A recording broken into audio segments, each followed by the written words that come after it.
Hello, good morning. कैसे हैं आप सभी? कक्षा 12 में आज हमारा नया चैप्टर स्टार्ट हो रहा है। हालांकि कुछ नया भी नहीं है, क्योंकि इससे पहले चैप्टर में इस टॉपिक के बारे में बातें की थी।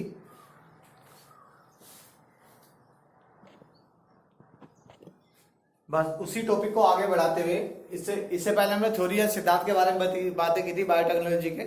आज का जो टॉपिक हमारा जैव प्रौद्योगिकी एवं उसके उपयोग के बारे में बातें कर रहे हैं हम। यानी कि जो बायोटेक्नोलॉजी होती है उसके क्या उपयोग कहाँ कहाँ होते हैं। ठीक है, तो उपयोग की बात करें जनरली हम, तो जैसा कि पहले बताया गया कि इसके द्वारा बहुत सारे हमारे क्या होते हैं, सूक्ष्म जीव, पेड़ पौधे या जीव जंतु तैयार किए जाते हैं, जिससे क्या होता है हमारा, यानी कि नई जनरेशन प्राप्त होती है। जब नई जनरेशन प्राप्त होती है उससे जीन्स में चेंजिंग आता है, परिवर्तन आता है और नई नस्ल उत्पन्न हो जाती है। ठीक है, तो आज जो बातें करने जा रहे हैं हम इसके उपयोग के बारे में बातें कर रहे हैं। तो उपयोग की बात करें तो सबसे पहला उपयोग क्या होता है हमारा, कि यदि हम बायोटेक्नोलॉजी की बात करें तो कृषि के क्षेत्र में बहुत ही महत्वपूर्ण योगदान है बायोटेक्नोलॉजी का, एग्रीकल्चर में। ठीक है, दूसरी बात करें तो चिकित्सा के क्षेत्र में भी। तीसरी बात करें ऊर्जा उत्पादन के क्षेत्र में भी। ठीक है, और नेक्स्ट बात करें यदि हम, तो ऊर्जा उत्पादन के साथ साथ हमारे बहुत सारे ऐसे जैविक संसाधन हैं जिनके द्वारा हम बायोटेक्नोलॉजी के द्वारा उन संसाधनों को प्रयोग करते हैं। ठीक है, तो कृषि की बात करें यदि हम, तो कृषि के द्वारा बहुत सारे ऐसे इससे पहले बात की थी मैंने कि बहुत सारे ऐसे खाद्य पदार्थ बनाए जा रहे हैं या बहुत सारे ऐसे जैव उर्वरक बनाए जा रहे हैं, यानी कि कृषि के लिए खाद उपयोग बनाए जा रहे हैं, जिनसे हमारी जो कृषि है वो काफी उन्नत बन सकती है। ठीक है, तो कृषि में बात करें, कृषि क्षेत्र में जैव प्रौद्योगिकी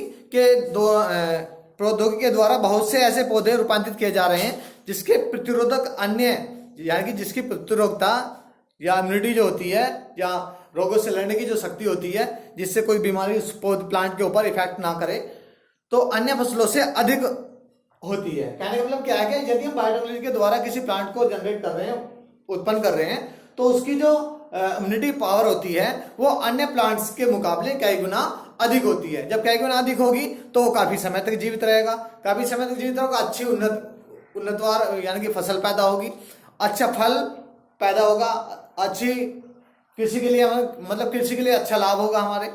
तो कहने का मतलब ये है, इसके द्वारा और क्या होता है, इस विधि में तैयार पौधे कीट पीड़कों का कोई प्रभाव नहीं होता। कहने का मतलब कि इसके यदि हम बायोटेक्नोलॉजी की बात कर रहे हैं कृषि के क्षेत्र में, तो कृषि में होता क्या, इसके द्वारा जो बाहर के जो कीटनाशक होते हैं जो फसलों को नुकसान पहुंचाते हैं, तो उनका उस प्लांट के ऊपर कोई इफेक्ट नहीं होता। जैसे सपोज करें यदि हम जनरली बात करें कि सपोज करा हम बीमार क्यों नहीं होने के, क्योंकि हम बीमार कब तक नहीं होने के, जब तक हमारी इम्यूनिटी पावर बनी रहेगी, या बनी का मतलब कि जब तक हमारी इम्यूनिटी पावर रोगों से अधिक रहेगी। जो बाहर के रोगाणु होंगे उनसे यदि हमारी इम्यूनिटी पावर अधिक होगी तो क्या होगा, हम बीमार नहीं होंगे। यदि हमारी इम्यूनिटी पावर कम हो गई है, हम तुरंत उस रोग से इफेक्ट हो जाते हैं, उस रोग से प्रभावित हो जाते हैं। तो सेम कंडीशन यहाँ पर प्लांट में, तो इसके द्वारा जो उत्पन्न प्लांट्स होंगे उसमें क्या होगा कि जो उनकी जो इम्यूनिटी पावर होगी बाहर के रोगाणु से अधिक होगी। तो जब अधिक होगी तो फसल को कोई नुकसान नहीं होगा, जब कोई नुकसान नहीं होगा तो फसल अच्छी होगी।